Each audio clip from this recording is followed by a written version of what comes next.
Get your ears wrapped around the Golden State Media Concepts Basketball Podcast. All the scoop you need to know from college basketball to the NBA and even March Madness. News of your rising stars. Topics on and off the hardwood. This is the Golden State Media Concepts Basketball Podcast.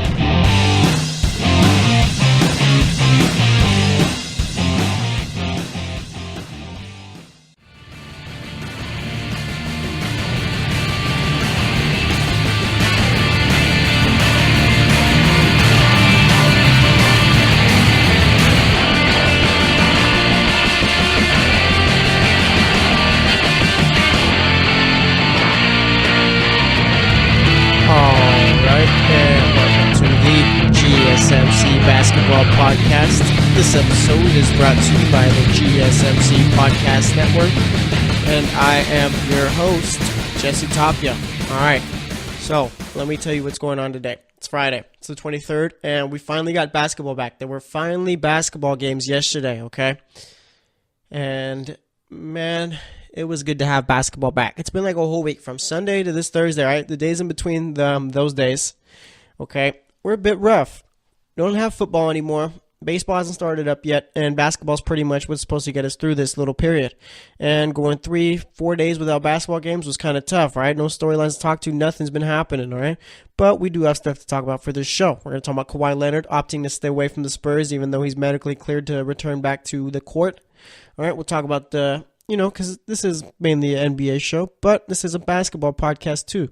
So we talk about the FBI probe into the NCAA as far as the basketball programs go. Talk about that for one of the segments, and we'll be recapping the games from last night too. And then, as we always do for the show, for the fourth segment, talk about anything going through my mind, anything else going on in basketball, and we'll be making my picks for the games going on tonight. Maybe we'll do like a little weekend preview or whatever of the games going on this weekend too. So we'll see how it all ends up. But let's talk about, what do we want to talk about first? Let's talk about, let's just recap the games from last night. All right, let's do that. Let's get into the basketball mindset, okay? So yesterday we had first game up, I think we had the Charlotte Hornets facing off with the Brooklyn Nets. Yes, we did, all right. Charlotte won that one 111-96. You had DeMarre Carroll for Brooklyn with 6 points, 5 rebounds, shot 2 of 12 from the field, 0 of 5 from the three-point line. Then you had Spencer Dinwiddie with 12 points, 9 assists, 4 rebounds, 5 of 14 shooting from the field, 1 of 5 from the three-point line. D'Angelo Russell, he had 19 points, 5 assists, 4 rebounds, shot 7 of 16 from the field, 2 of 7 from the three-point line. Allen Crabbe, not a great game from him. Not even a good game, I guess you could say. 11 points, 4 of 15 shooting from the field, 3 of 7 from the three-point line. And then off the bench, you had Dante Cunningham with 22 points, 4 assists, 12 rebounds, shot 8 of 12 from the field, 4 of 7 from the three-point line.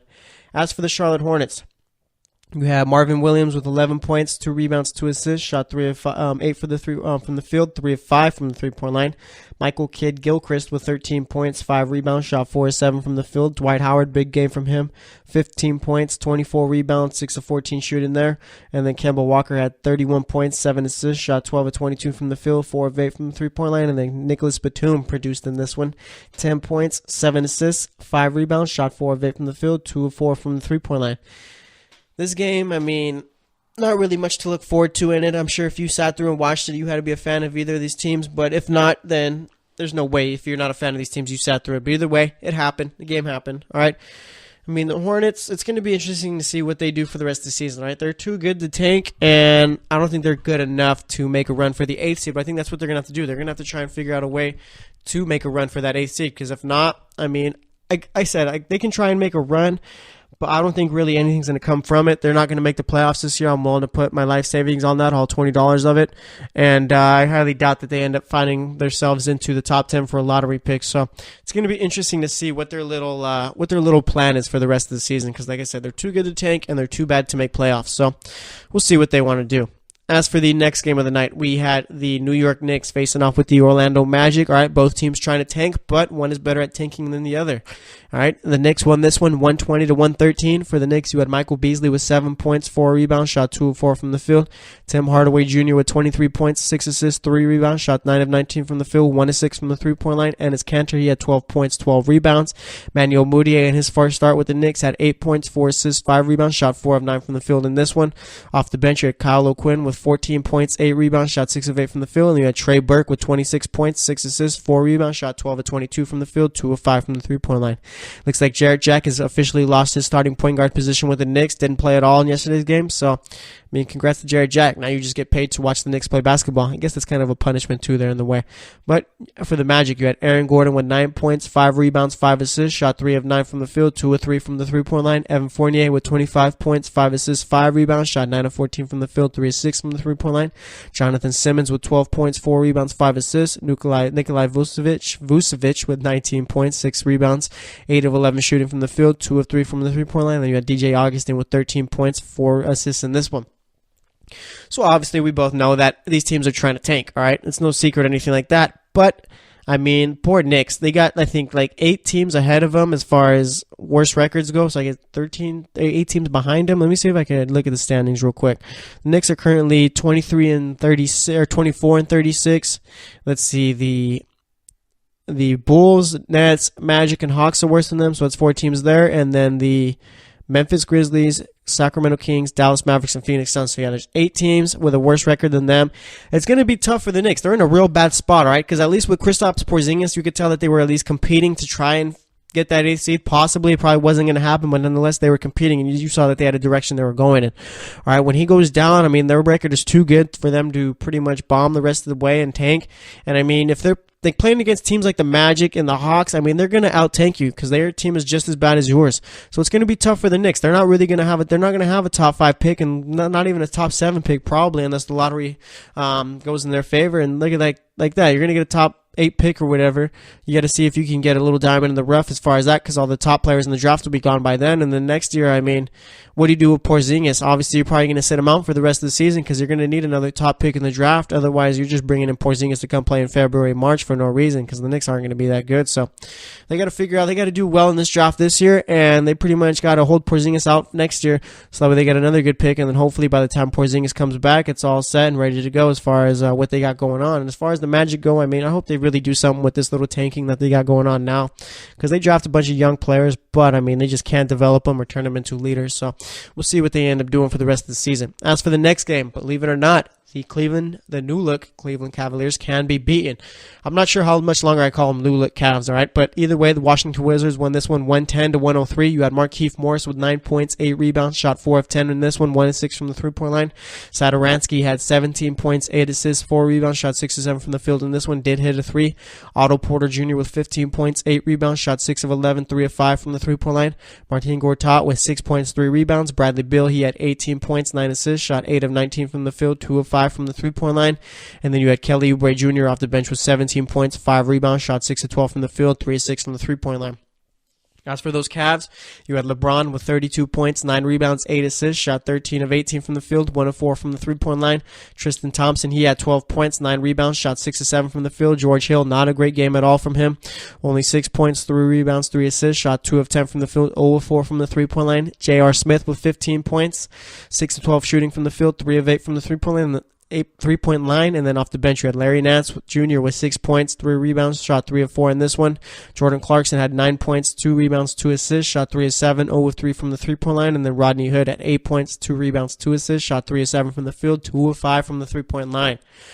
All right, so how do we judge the Cavs going forward? Okay, what is the bar? Are we expecting them to go out and take the number 1 seed in the East? Are we expecting them to make the finals and make a run at the Warriors? Or are we just expecting them to play good basketball, okay? Because I feel like with those 2 wins that they had against the Celtics and Thunder right before the All-Star break, yeah, those were good wins, but I feel like we jumped the gun a bit as far as crowning them Eastern Conference champs and all that, because that's pretty much what it seemed like once they won those 2 games. Everyone was trying to say that the Cavs are back and all that. So, now that they lost to the Wizards, is it still the Cavs are back and they're the best team in the East, or is it that the Cavs, still need time to regroup and pretty much get acclimated to each other, okay? Because they gave up 110 points in this one, all right? That's not a nice little scoring output there, or a nice defensive output, I should say, okay? So their defense is still kind of suspect, I guess you could say.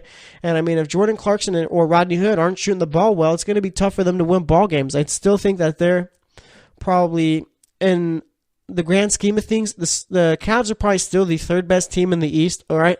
I feel like I said, we got way ahead of ourselves, crowning them as the best team in the East after those 2 wins. We still got to see how it all goes on, all right? So I'm not ready yet to crown them Eastern Conference champs. Yes, they have looked better, but yeah, they did lose to the Wizards, so we got to see how it all goes. Tonight they got the Grizzlies, and we'll be talking about that game in the last segment. Obviously, I'm going to be making my pick for the Cavs because they should win that one. They got a tough game against the Spurs on Sunday, so we got to pretty much wait and see. We can't make any quick judgments about the Cavs right now. If they win and play well, then yeah, they're probably going to end up being the best team in the East. But if they're an average team who win a couple, lose a couple, then I mean, there's no difference between them and the team they had right before. So yeah, just take a break on the Cavs, and we'll see how the season plays out and how well they do. As for the Philadelphia 76ers, they faced off with the Bulls, and the Bulls almost pulled out the win in this one, but they didn't. So that's another win for the tanking plan right there. You had the Sixers with the win 116-115. All right, Dario Saric with 13 points, 8 rebounds, shot 5-11 from the field, 1 of 3 from the three-point line. Robert Covington with 8 points, 3 rebounds, shot 3 of 9 from the field, 2 of 7 from the three-point line. Joel Embiid, he had 30 points, 13 rebounds, 5 assists, shot 11 of 17 from the field, 3 of 3 from the three-point line. Ben Simmons had 32 points, 11 assists, 7 rebounds, shot 13 of 18 from the field. JJ Redick, he had 14 points, 3 rebounds, 2 assists, shot 4 of 13 from the field, 3 of 8 from the three-point line. Then for the Bulls, Lauri Markkanen had a bad game here. Only 3 points, 8 rebounds, shot 1 of 8 from the field, 0 of 5 from the three-point line. Chris Dunn, terrible shooting night from him. 2 of 11 from the field, 5 points, 4 rebounds, 5 assists. And then you had Zach LaVine. He had 23 points, 4 assists, 3 rebounds, shot 7 of 16 from the field, 5 of 7 from the three-point line. And Bobby Portis, one of my favorite players in the league. He had 38 points, 8 rebounds, 2 assists, shot 15 of 26 from the field, 6 of 9 from the three-point line. Dude could not miss at all. All right, was on fire the entire time. Bobby Portis should be playing for a team that's trying to contend right now, all right? Shouldn't be wasting his time with the Bulls. He needs to go to a team like the Cavs, the Celtics, the Warriors, or even a team like the Spurs. If you were to go to the Spurs, I feel like Bobby Portis would get even better. But, yeah, the Bulls lost this one 116-115. As for the Sacramento Kings, another team who's trying to tank, I don't know, the Kings trying to tank, or are they just not good enough to compete and win games? Who knows? But either way, the Thunder went into sack, and Russell Westbrook hit the game-winning 3 in this one, the game-winning buzzer-beater 3, I should say. The Thunder won this one 110-107. Carmelo Anthony had 23 points, 4 rebounds, shot 8 of 17 from the field, 7 of 12 from the three-point line. Paul George, he had 26 points, 8 assists, 7 rebounds, shot 7 of 17 from the field, 3 of 8 from the three-point line. Steven Adams, he had 18 points, 11 rebounds, shot 9 of 12 from the field. And Russell Westbrook didn't shoot the ball too well, but did pull out the triple-double. He shot 4 of 14, had 17 points, 11 assists, 5 rebounds. As for the Kings, you had Zach Randolph. Believe it or not, Zach Randolph had 29 points, 12 rebounds, shot 12 of 23 from the field, 4 of 7 from the three-point line. Let's see, Willie Cauley-Stein with 9 points, 7 rebounds, shot 4 of 12 from the field. Garrett Temple filled in for De'Aaron Fox in this one. He had 13 points, 6 assists, 3 rebounds. Off the bench, you had Frank Mason finally back in this one with 6 points, 1 rebound, 2 assists, shot 1 of 4 from the field. Vince Carter played nearly 30 minutes in this one, had 13 points, 6 rebounds, 5 assists, shot 5 of 10 from the field, 2 of 6 from the three-point line. And then good old Buddy Hield off the bench, 19 points, 9 rebounds, 4 assists, shot 8 of 13 from the field, and 3 of 4 from the three-point line. Iman Shumpert yet to play a game with the Kings, all right, out with a sore left knee. As for the final game of the night, we had the Clippers facing off with the Golden State Warriors, and the Warriors won this one 134-127. For the Clippers, you had Danilo Gallinari with 15 points, 3 rebounds, shot 5 of 15 in that one. Tobias Harris, he had 22 points, 6 rebounds, 5 assists, shot 7 of 11 from the field, 2 of 3 from the three-point line. DeAndre Jordan was 16 points, 14 rebounds, 5 of 7 from the field in that one. Milos Teodosic? Is it Teodosic? Not sure. I keep struggling with that last name. 14 points, 4 of 11 shooting from the field, 4 of 10 from the three-point line. Austin Rivers had 14 points, 5 assists, shot 5 of 10 from the field, 2 of 6 from the three-point line. That's everyone's favorite player right there, sarcastically speaking. Montrezl Harrell, really enjoy watching him play. He had 15 points, 4 rebounds, shot 7 of 8 in this one. And you had Lou Williams with 21 points, 12 assists, shot 7 of 17 from the field, 2 of 7 from the three-point line. As for the Warriors, you had Draymond Green with 14 points, 8 rebounds, 6 assists, shot 5 of 8 from the field, 1 of 2 from the three-point line. Kevin Durant, he had 24 points, 8 assists, 3 rebounds, shot 7 of 15, 2 of 4 from the three-point line. Steph Curry with 14 points, 10 assists, 6 rebounds, shot 14 of 19 from the field, 8 of 11 from the three-point line. And then Klay Thompson had 19 points, 2 rebounds, shot 8 of 14 from the field, and 2 of 5 from the three-point line. Once again, the Warriors beat the Clippers 134-127. All right, let's see. Anything that caught my eye yesterday? I mean, not really, I guess. I mean, The Thunder still kind of, I don't know what to think about the Thunder. Warriors still winning big games here. And like I said, the Cavs, pretty much we got to wait and see how they play. I give the Cavs about 10, 15 games before I put my final judgment on them. If they go like win 10 in a row or whatever, then yeah, I guess you could say that they're one of the better teams in the East. Well, I'm going to give them 15 games, and that's when I'll make my judgment on the Cavs. But that's going to wrap it up for this segment. Next up, we're going to talk a bit about the NCAA and that little FBI probe going on. So stay tuned, and we'll be right back. Are you looking for the very best NFL and college football podcast? Then check out the GSMC Football Podcast. Get the latest football news both on and off the field. From the NFL Draft to trades to the rumor mill to the NFL Combines, they got you covered. That's GSMCpodcast.com/football-podcast. Get updates on college rivalries, game day insights, and much, much more. It's football talk the way you want it. This show eats, sleeps, and breathes football. Don't forget to like them on Facebook and follow them on Twitter. Visit GSMCpodcast.com for more info.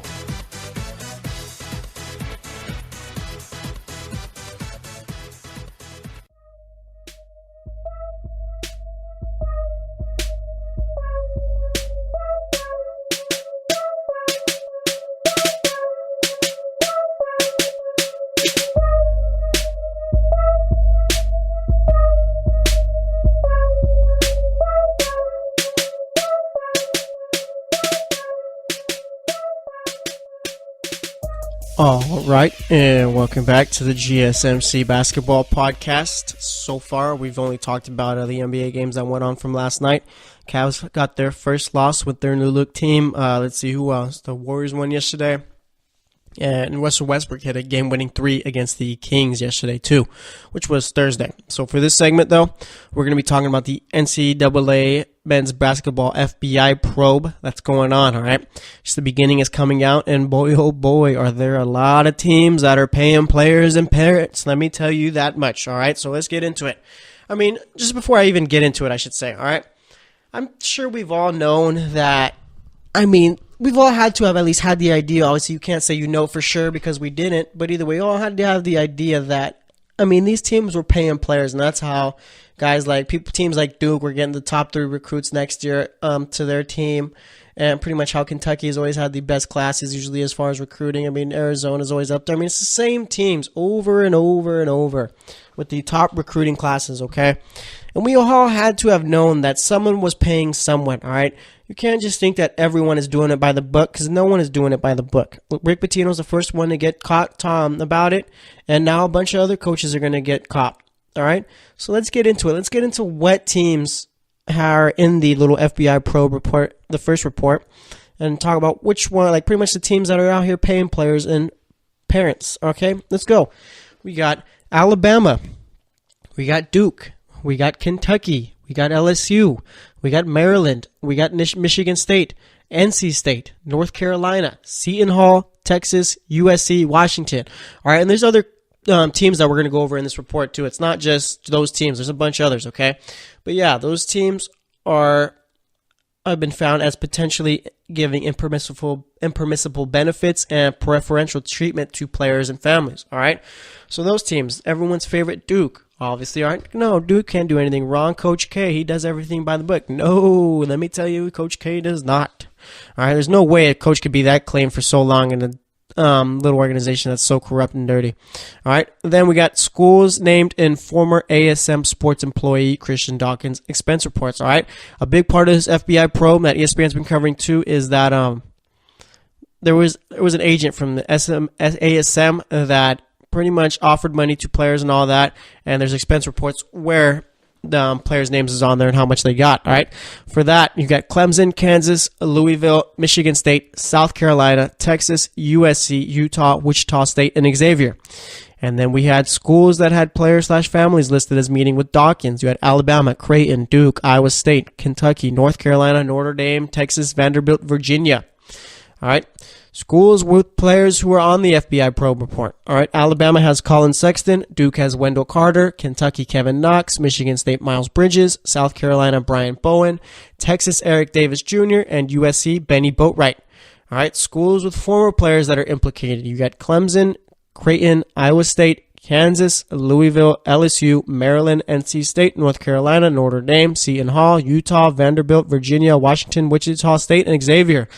Huh. And then you got a bunch of players that have been paid too. Dennis Smith Jr., I think he got like $43,000 from NC State. Isaiah Whitehead got paid while he was with Seton Hall. I think, 5-figure payment. Bam Adebayo got paid when he was with Kentucky. Markelle Fultz got $10,000 from Washington when he was there. Kyle Kuzma got nearly $10,000 with Utah. PJ Dozier, Josh Jackson. Josh Jackson's mom got $2,700 from Kansas. So that's just the beginning, okay? There's a whole lot more that's going to be coming out. As far as like Duke and North Carolina and all those teams getting caught, I mean, it was only a matter of time, right? It was only a matter of time. We had to have known that these teams were paying players, right? North Carolina is barely coming out with actual classes, all right? Had their players taking classes like underwater basket weaving and all that, pretty much fake classes. So, I mean, I don't know why we've always thought that, I don't know, like, let's put it this way. If you have a favorite college basketball team and you're a fan of the Dukes, the North Carolinas, the Clemsons, Michigan States, USCs, all those other good teams, all right? I mean, how do you think that your team is clean? You just think that, no, my team's not paying everyone. They're just that good at recruiting. Like, that's not the case anymore, right? In order to get these top players to your teams, and obviously this is going to change as the investigation goes on and stuff like that after, but I mean, in order to get these top players on your teams, you got to start shelling out the cash, right? You got to start paying their parents. You got to start paying the players, okay?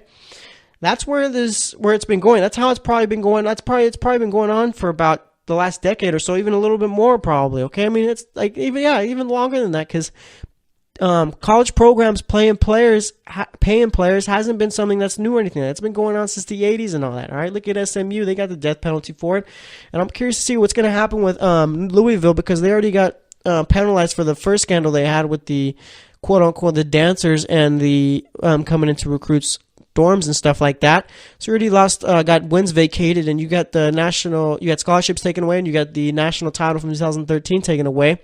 They're already on this new report. How much are you going to punish me? You can't take away wins you already took away. You can't take away they could take away more scholarships, but I feel like there's a whole lot more that's coming to Louisville than, a bunch of the other teams. That's another thing too. How are you going to punish these teams? Are you going to do it evenly, or are you going to do a separate punishment for each team, all right? Because, let's put it this way. They can take away wins and scholarships and be like, don't do that again. That's pretty much a slap on the wrist there. Or they can just say, you know what, we messed up or whatever, just going to start fresh and not punish anyone at all. Or for the third option, they could say, you know what, we're going to take away wins, scholarships, but we're also going to keep you out of postseason play for a few years.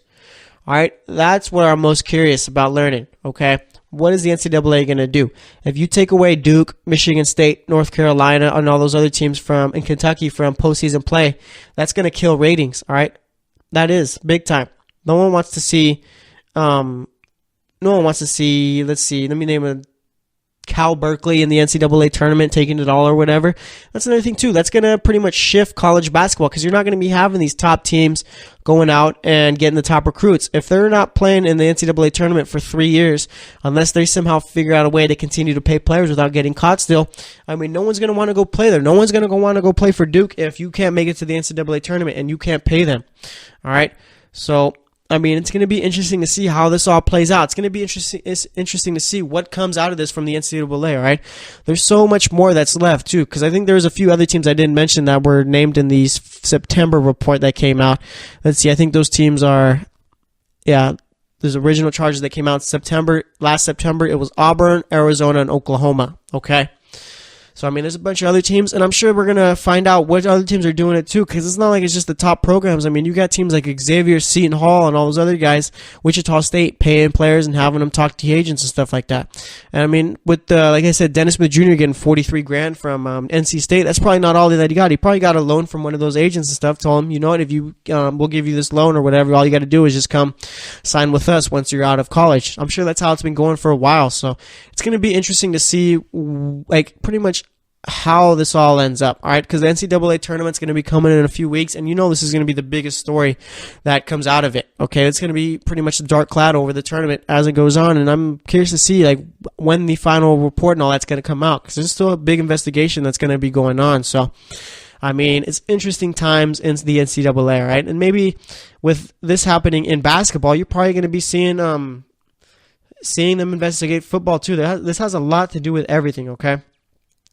So, I mean, there's not really much else to go about it, but, I mean, I'm curious to see, like, our coach is going to be getting fired for this. I mean, Rick Pitino lost his job with Louisville. Are you going to see Duke get rid of Coach K? I mean, imagine that happening. Maybe Roy Williams gets out of North Carolina. Maybe Shaka Smart gets kicked out of Texas. Maybe this is the final straw for John Calipari, all right?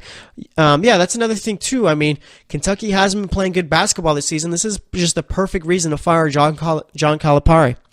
So maybe you see that happen there, but it's going to be interesting to see how it all plays out. I mean, let's see how an invincible Coach K really is and see if Coach Calipari can keep his job after this. So, like I said, it's going to be real interesting to see, all right? And you know what?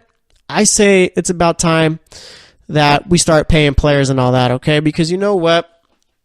One of the biggest reasons why the NCAA, I don't like them, is because they took away NCAA football. The EA Sports game, okay? They take away the basketball game. It's time that, we start paying players. Maybe these programs break away from the NCAA and start their own little thing where you can start paying players, because that's what it is. The NCAA controls it all. That's why players aren't getting paid. But obviously, if it was up to the schools, they'd be doing it since they already are. So we'll see what's going on. I mean, like I said, this is just the beginning of it. There's not much else to say about it other than we just got to wait and see how everything all ends up, see what other teams get named in the report, and see how much teams were playing their players. So we got to see about that. Also, Michael Porter Jr. able to resume basketball activities with Missouri. But, I mean, if I'm him, do I even come out? Do I even come out to play, or do I just sit this season out and go to the draft this upcoming year? All right? Because, I mean, it's already hurt. There's really no true incentive to go out and play. I mean, maybe if he does go out and play and lights it up, that elevates him as the possible number one pick in the draft. But, I mean, like that's like a little tough one right there.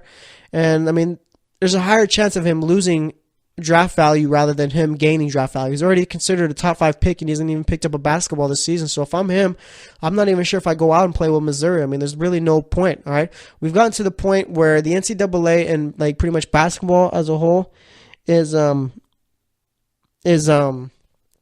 it's going to become a new era. Okay, we got the one and done. We got college basketball players who don't even care about their teams. They're just trying to make it to the NBA, and the only reason why they're coming out to college is just because of the fact that you have to be out of high school at least a year before you go into the draft. And you know what? If I had to put a guess on it, I'd say within the next 3 years, the one and done rule.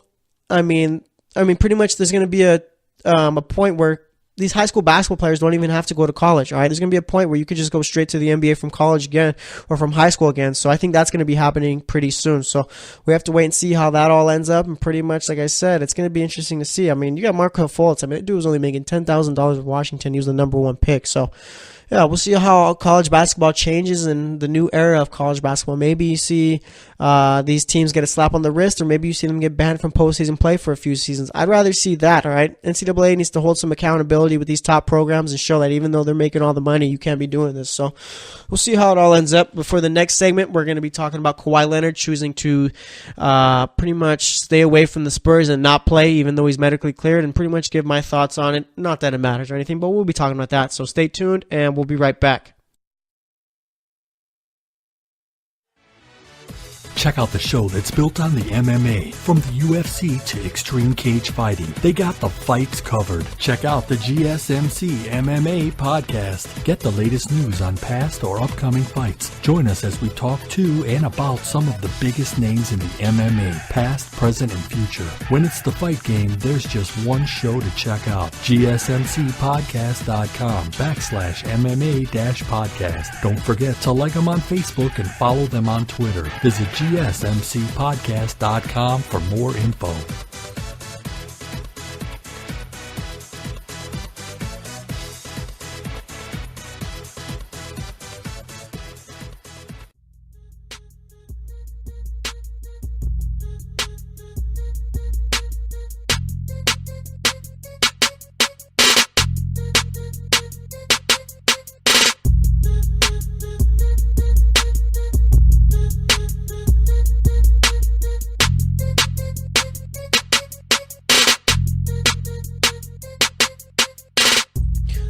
right, and welcome back to the GSMC Basketball Podcast. So far today, we've talked about the NBA games from last night, which was Thursday, and we talked about the NCAA men's basketball FBI probe that's going on.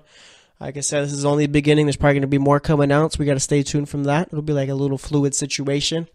And for this segment, we're just pretty much going to talk about the Spurs and Kawhi Leonard, okay? So here we are, all right? Kawhi Leonard's only played 9 games this season, but not with a quad injury. I don't think it's the same injury that Zaza Pachulia gave to him, but either way, he's been out for a while, okay? And he did try, like I said, he tried coming back, played 9 games, and it just wasn't working out, so he went back to rehab his injury. Well, it turns out now he's medically cleared to come back and play, but Kawhi has the final say, okay, on whether or not he's coming back. And Kawhi's final say is that, yeah, I'm not coming back yet. So obviously Kawhi Leonard doesn't feel that he's healthy enough or doesn't feel comfortable enough to go back out there. All right, and this is like a bit of a weird situation to break open, okay, because it's like this, all right? So Kawhi Leonard, his job is to play for the Spurs, okay? And, I mean, let me see. Let me go at this a little bit clearer, okay? So let's see. I mean, Kawhi Leonard, yeah, his job is to play for the Spurs, and he's medically cleared. So it's like you can go out and play for the Spurs, but, Kawhi has that mentality to where, you know what, I don't feel comfortable enough, so I'm not going to go out there. And you know what, I'm fine with that. All right, if I was a Spurs fan, I'm sure I'd be kind of frustrated with it and pretty much be angry a little bit, I guess. I don't know. Do fans still get like that? But either way, it's kind of... I kind of wonder how the team feels about it too. Like the guy's medically cleared, but he's just choosing to stay out. And I'm not sure if it's just because like he really doesn't feel full comfort in his quad, or if it's just because before. Because if you remember the story that came out that there was tensions between the Spurs and Kawhi Leonard, more so the Spurs training staff and Kawhi Leonard, because they were telling him that he was fine and that to come out and play, but Kawhi Leonard was like, no, I'm still not good or whatever. So he's been rehabbing his injury on his own rather than at the team facilities. So, as far as Kawhi Leonard not coming back, like Greg Popovich came out and said on a press conference, or a little mini press conference type thing where the reporters go out and circle him and ask him questions. He said that he'd be surprised if Kawhi Leonard made it back to the court this season. All right, and obviously that means chances are, yeah, Kawhi's not going to be back at all because, it's not just Kawhi Leonard coming out and playing basketball again, right? He's been out for a full season pretty much. So it's a matter of him pretty much getting acclimated with the team, fitting in there because the Spurs have been playing a whole different way than they would be with Kawhi Leonard, okay? And, yeah, it's pretty much now it's just, I don't know. This whole situation is really weird just with Kawhi Leonard not coming back. If he's medically cleared to play, obviously he shouldn't be really feeling too much discomfort in his quad. All right, but if he's feeling discomfort, then obviously there's something more that has to do with it. Or it's just maybe Kawhi Leonard's like, you know what, I don't feel like playing. My contract is guaranteed. I'm just going to sit it out till I'm 100%. And I think that's what's probably going on right now, too. So it's going to be interesting to see how it all plays out for the Spurs. And, this hurts them, too. This pretty much ends their season, okay? Because if Kawhi Leonard's not out there, then, they have absolutely zero chance at beating the Warriors and the Rockets. And even with those two teams, are we even sure that they can go out and beat a team like the Thunder or even the Timberwolves, let alone maybe even the Nuggets too? Because Kawhi Leonard, let's put it this way, the Spurs are currently the third best team in the West. They're tied with the Timberwolves for the 3 seed. Timberwolves got the 4 seed, I think, because of a tiebreaker. But either way, from the 8th seed to the 3 seed, there's only 3 games that separated, okay? And if you don't have Kawhi Leonard out there, how are you going to expect to beat a team like OKC or even the Timberwolves? And how are you going to expect to beat a team like the Nuggets? The Nuggets are a good ball team right now, right? Nuggets are currently the 6th seed, so if the season ended today, the Nuggets will be playing the Spurs in the first round. So, there's that to look into it. And I think that we're starting to see the beginning of the end of the Spurs dynasty, all right? Can we still call it a dynasty? They haven't won a title since 2012. But either way, the Spurs have been good since 1996, okay? And I'm not so sure that they're going to be able to continue the success. All right, Kawhi Leonard is a free agent in 2019. He can opt out of his contract if he wants, and I'm sure he will. But, with the whole attention that's going on with the Spurs and pretty much everything else that's been going on with Kawhi Leonard's quad, obviously it doesn't look good for him coming back eventually, even this year, all right? So, next year he'll probably be back and he'll probably end up playing out that year with the Spurs. But after that, what happens, all right? maybe the Spurs can go out and make a run for LeBron if they think that Kawhi won't be back next year. Maybe that could possibly happen. But as far as, let's look at the standings right now. Let's see. Yeah, so the Spurs, they're currently in third, 35-24. The Timberwolves are 36-25. Spurs have slightly better winning percentage. Let's see. So yeah, the Spurs are 10 games back of the Rockets for that 1 seed. Well, behind the Warriors too. And then the Thunder are a game and a half behind the Spurs. The Nuggets are 2.5 games behind the Spurs. And like I said, the Pelicans, who are in the 8th seed, are 3 games behind. All right. The Spurs are a great home team, 22-6. On the road, they're 13-18, so not that good there. All right. I think with the Spurs team they got right now, I think they still do have a chance at coming out the first round against the Nuggets if that's who they end up facing off with, okay? If they were to play the Trailblazers and the Pelicans, then I have no doubt about them making it out the first round, but it's that 4 through 6 seed right there, okay? Those teams right there are what scares me about the Spurs, because they can very well fall out of the top 4 and end up in that, or fall out of the top 3 and fall into that 4 or 5 spot, and you're going to have to play a tough team there, okay?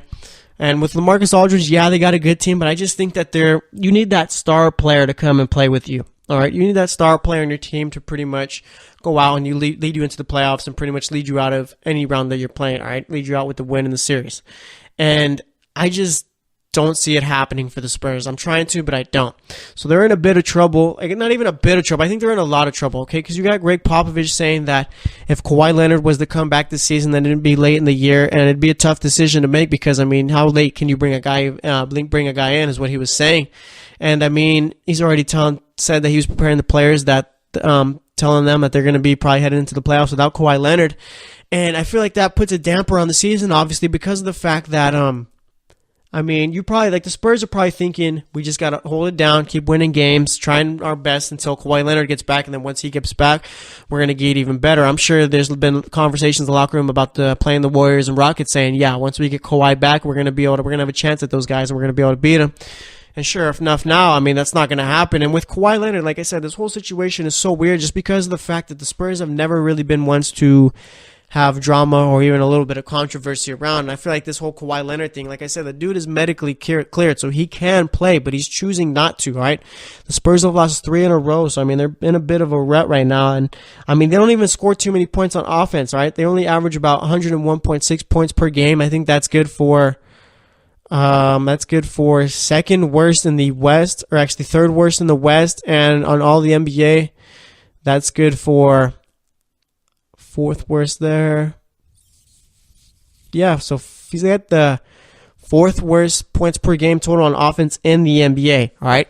You're not beating a team like the Warriors or a team like the Rockets only averaging about 100 points per game. You're going to need to do more, and that's where Kawhi Leonard comes in, but obviously it's not going to happen, so the Spurs really just got to figure something out. But I don't know. Like I said, I think this is the end of the Spurs dynasty, and they're going to be in a bit of trouble. In the West, let's talk about the West for a minute, all right? So yeah, the Spurs are in the 3 seed, and they're only 3 games up in the Pelicans for that 8th seed, okay? And I saw too that the NBA, they're thinking about messing with the whole playoff system and all that, and I think they just need to leave it alone, okay? Obviously, we talked about the 1 through 16 teams on a Monday, I think it was, or did we do that on Wednesday? Either way, we talked about it this week. Check out both podcasts. Go ahead and listen to them and see which one it was. But either way, getting back to it, the West isn't as good as it's been the last few years. The West is actually pretty bad, if I say so, okay?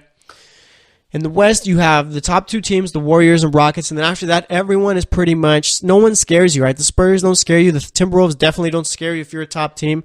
The Thunder don't scare you. The Nuggets don't scare you. The Portland Trailblazers don't scare you. And the Pelicans don't scare you, okay? There's a lot of teams in that West that are very beatable. This could be the year where, maybe the 6 seed knocks off the 3 seed, 5 seed knocks off the 4 seed. I'd like to say 7 seed knocks off the 2 seed, and the 8 seed possibly knocks off the 1. I'm not saying that's all going to happen, but possibilities. But the Rockets and Warriors are too good. All right, the teams that are going to be in the Western Conference Finals are going to be the Rockets and the Warriors. All right, all these other teams literally have no chance. There's a huge drop off from the number 2 team in the West to the number 3 team in the West, like a huge drop off. Whereas in the East, it's a little bit more balanced and spread out. All right, you got the Raptors, who are the number 1 team, the Celtics, who are number 2, 2 games back of the Raptors, and then you got the Cavs, who are the 3 seed in the East right now, 5 games back of the Celtics for that 2 spot, and then you got the Wizards, who are half game back of the Cavaliers, the Pacers, who were a game and a half back of the Cavs, and then you got the Bucks, who were 2 games back. Sixers are 2.5 games, and then the Heat are 4.5 games back of the Cavs for that 3 seed. All right. Let's see. In the West, let's see what the Pelicans' record is. The Pelicans are currently 31-26. That winning percentage is a little bit better than the Heat, who are 30-28. All right. Let's see. The 7th seed in the East is the Sixers. 7th seed is the Portland Trail Blazers. Sixers have a better winning percentage there. And then better than the Nuggets. All right. Let's see. The worst. All right. So 6th seed, Bucks' winning percentage is .561. And the Thunder is at .567. And after that, let's see. No. But either way, getting back to it, the West isn't as good as we all think it is, okay? It's starting to get worse, and I think the East has eventually got to take over, because you got the Sixers, who are a young team looking to take the next step. Same with the Bucks. The Pacers are an extremely young team that are playing well. The Celtics are one of the youngest teams in the league. They're already up there in the East. Toronto Raptors, most of those players are in their prime. I guess for anyone in the Eastern Conference right now that could take a step back, it's the Cleveland Cavaliers, because you're not sure if LeBron's going to be back next season. So, as far as the West goes, it's not as good as we all think it is, all right? It's starting to take a step back, so we need to relax as far as this whole deciding on what to do as far as the playoffs go. Because I think the NBA also talked about doing a little play-in tournament where the 7th and 8th seed play each other. Winner of that game makes the 7th seed. And then the loser of that game were to play the winner of the 9th and 10th seed game. And winner of the second game that's played after that gets the 8th seed. So I think the NBA is trying to do too much as far as all that goes. But, that's all I want to say for this segment. Like I said, as far as the Spurs and Kawhi Leonard go, if Kawhi doesn't come back, then the Spurs season is pretty much over. So we'll see what happens as the season goes on. But that's going to wrap it up for this segment. Next up, we're going to be talking about anything else going on in the world of basketball and making my picks for tonight's game. So stay tuned, and we'll be right back. Check out the show built around the women of MMA. From the UFC to the extreme cage fighting, we got the fights covered. Listen. It's the Golden State Media Concepts Women's MMA Podcast. The latest news of upcoming fights, discussions of previous matches. Join us as we talk to and about the biggest names in women's mixed martial arts, past, present, and future. When it's the women's fight game, you know where to listen to.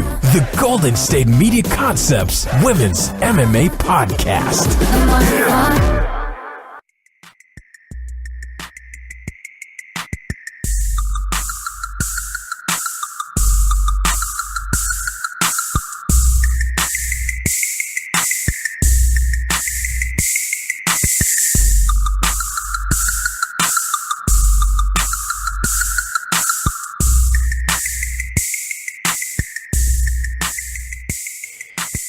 All right, and welcome back to the GSMC Basketball Podcast. So far today, we've talked about, what did we talk about? We talked about last night's games. We talked about, which were Thursday night's games, actually, I should say. We talked about the whole FBI probe into men's NCAA basketball. Talked about the different programs that are getting caught and all that for paying players and dealing with agents. And then for the third segment, we talked a bit about both conferences and talked about Kawhi Leonard not returning back to the Spurs, even though he's medically cleared to do so. All right, for this segment, we're going to talk a bit about Giannis Antetokounmpo and his little MVP campaign, talk about what his chances are, if there are any chances, and pretty much anything else going on in the NBA, and pretty much make my picks for tonight's games. So that's how this segment is going to go. Let's talk about Giannis, okay? He's averaging 27 points per game, I think 11 rebounds and 5 assists. Those are pretty good numbers. Those are MVP numbers, I guess you could say. All right, but there's a problem. He's playing on the 6th best team in the East. All right. In order for Giannis to win MVP, he's got to get into at least the top 3, I feel. Maybe even, I don't know. Yeah, top 3, I think. All right. And it's going to be tough for him to even get votes for MVP, I feel, because unless the Bucks make a crazy run, like I said, they fall into the top 3 or top 2, then, there's really no shot for him to get it, because you got James Harden, who's playing lights out this season, looking like he's finally going to get his well-deserved MVP award that he probably should have won out of the last 2 years. All right, because he's got the best team in the West right now, or not the best team with the best. He's on the team with the best record in the West. Okay, then you got Kevin Durant and Steph Curry, whose names have been thrown out as far as possible MVP winners this year. Obviously, we know where the Warriors are going to be at, so it's pretty much just whoever has the best stats has the best chance.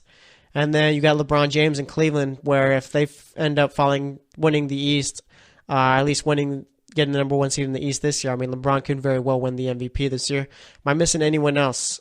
Anyone else am I possibly missing? I guess you could say Kyrie Irving could be in that conversation, but he's just in the conversation. I don't think he has any real chance of winning it. I think Giannis Antetokounmpo has more of a chance than Kyrie Irving does. But either way, getting back to it, I mean, like I said, Giannis is a great player, been having a great season. All right, he was my MVP pick before the season started, and I mean, I thought the Bucks would be doing a whole lot better than how they're doing right now. I thought the Bucks would be the 4th best team in the East rather than the Wizards. All right, but it turns out Jason Kidd wasn't that great of a coach for that team, didn't know how to utilize all that talent together. So now it looks like they're starting to figure it out. They're starting to play good basketball and starting to play well again. So, I mean, like I said, Giannis, let's see, they've only got to be about a couple, 2.5 games back of the Cavs for that 3 set. I know we talked about the last segment, but I got a bad memory, so let's see real quick. Let's see where their standing is currently right now. Like I said, the Cavs are currently 34-23. The Bucks are 2 games back of the 3 seed. So, I mean, you go on a 2-game winning streak, the Cavs go on a 2-game losing streak, you could very well find yourself in that 3 spot. And, I mean, you still have to cover up. Let's see, they are 7 games back of the Celtics for that 2 seed. So I think that's a bit out of reach because I don't really see the Celtics going down too much. I know before the All-Star break, the Celtics really weren't playing too good at basketball. They lost 4 out of their last 5. The only win out of that 5-game stretch was against the Wizards, who they beat barely in overtime, and that's just because Markieff Morris decided to foul Kyrie Irving with the time winding down in the 4th quarter. But either way, I mean, if the Bucks end up playing extremely well, finish off strong, and finish in the top 3 in the East, then that's where Giannis has a chance at winning MVP.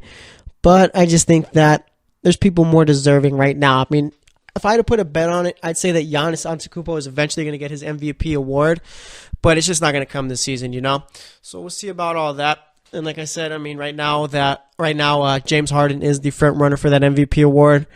I don't think Russell Westbrook is going to be in the top 5 this year. I think, let me see. If I had to go my way too early top 5 for the MVP voting, I'd go James Harden at number 1, LeBron James at number 2, Kevin Durant at number 3.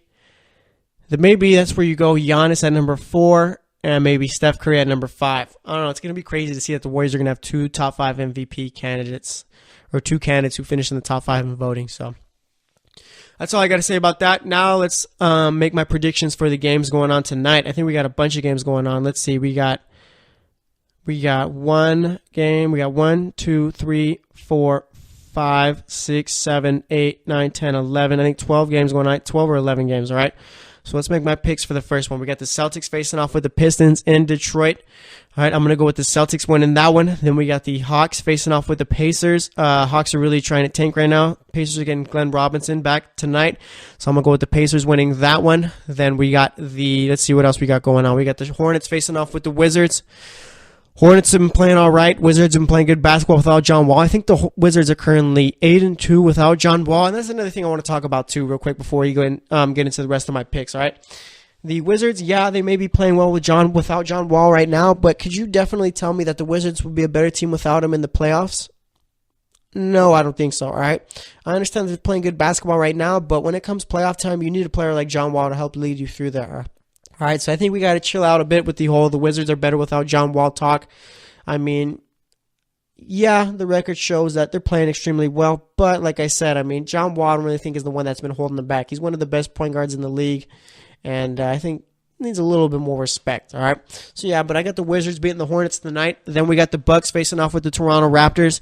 Bucks are 13-15 on the road. Raptors are 24-4 at home, so that's a pretty easy pick, right? Wrong, I'm going with the Bucks in this one. I think Giannis Antetokounmpo is going to play well in this one. He's going to try and bolster that MVP campaign. You got the Raptors, who, I mean, are the best team in the East, but I think they're just going to drop one at home today. All right, they're favored by 7 points. That's a bit of a stretch right there, I feel.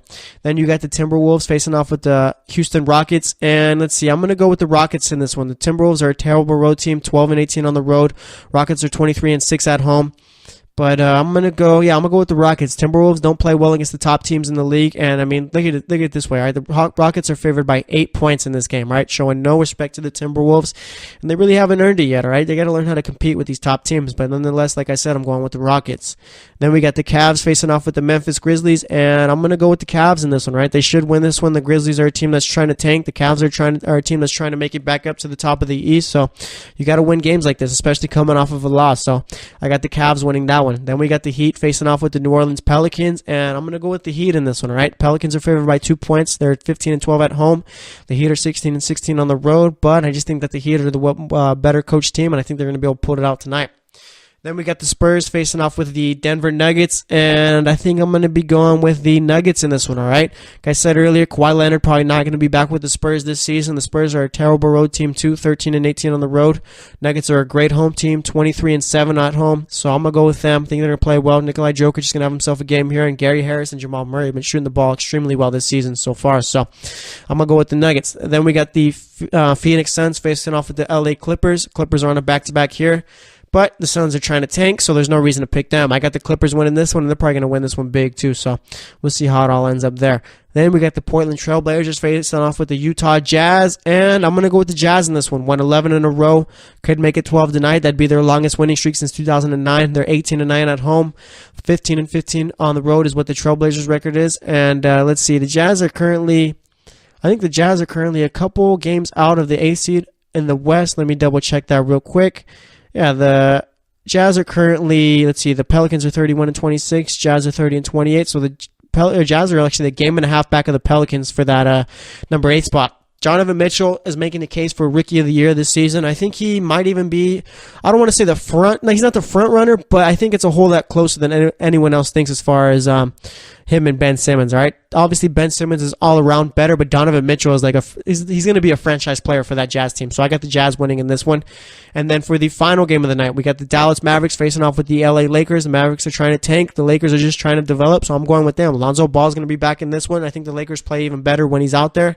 All right, nice little facilitator for that team. So yeah, I'm going to go with the Lakers winning this one, all right?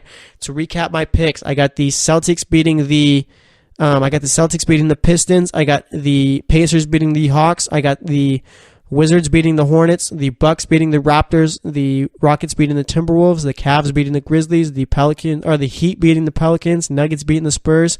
Clippers beating the Suns. The Jazz beating the Blazers, and the Lakers beating the Mavericks. Only 2 upset picks today, and that is the Bucks over the Raptors, and I think the Heat over the Pelicans. So that's actually going to wrap it up for today's show. Today we talked about the NBA games from last night, talked about the NCAA FBI probe that's going on there for men's basketball, and we talked about Kawhi Leonard not coming back to the Spurs. And then for this segment, we talked a bit about Giannis Antetokounmpo's MVP campaign, and we made my picks for the games going on tonight.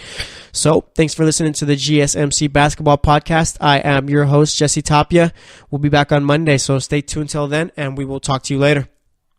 You've been listening to the Golden State Media Concepts Basketball Podcast, part of the Golden State Media Concepts Podcast Network. You can find this show and others like it at www.gsmcpodcast.com. Download our podcast on iTunes, Stitcher, SoundCloud, and Google Play. Just type in GSMC to find all the shows from the Golden State Media Concepts Podcast Network, from movies to music, from sports to entertainment, and even weird news. You can also follow us on Twitter and on Facebook. Thank you, and we hope you have enjoyed today's program.